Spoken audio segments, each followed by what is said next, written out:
Acara PSI di Pati, Jawa Tengah diwarnai aksi dugaan provokasi dari massa yang membawa atribut bendera PDI Perjuangan.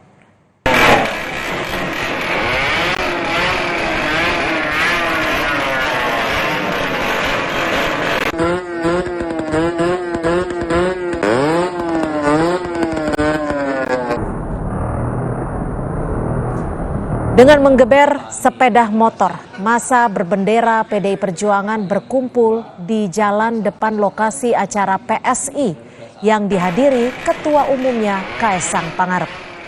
Dari tangkapan layar warga, sebagian massa ini beraksi di luar area acara PSI.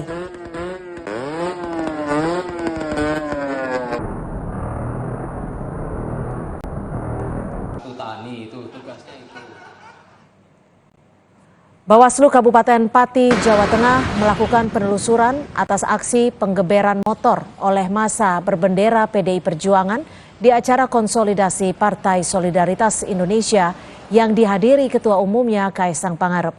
Hingga hari ini, Saudara, Bawaslu sudah meminta keterangan kepada 3 orang saksi.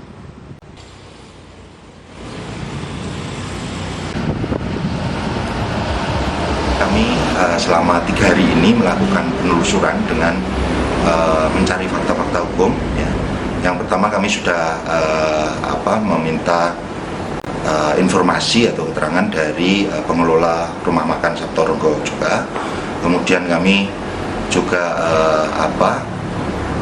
melakukan penelusuran dari beredarnya beberapa dokumentasi dan rekaman video yang beredar di media sosial itu.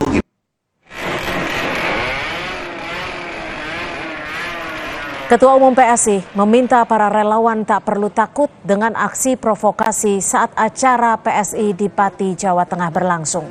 Kaesang meminta relawan fokus pada target di pemilu dan tak perlu takut.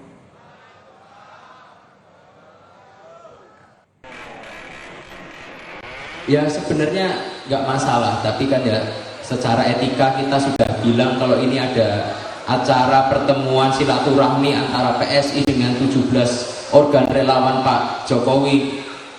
Ya nek wedi rapopo, wis ora usah wedi. Rasa wedi. Kita selama suara rakyat bersama kita nggak usah takut. Nggih.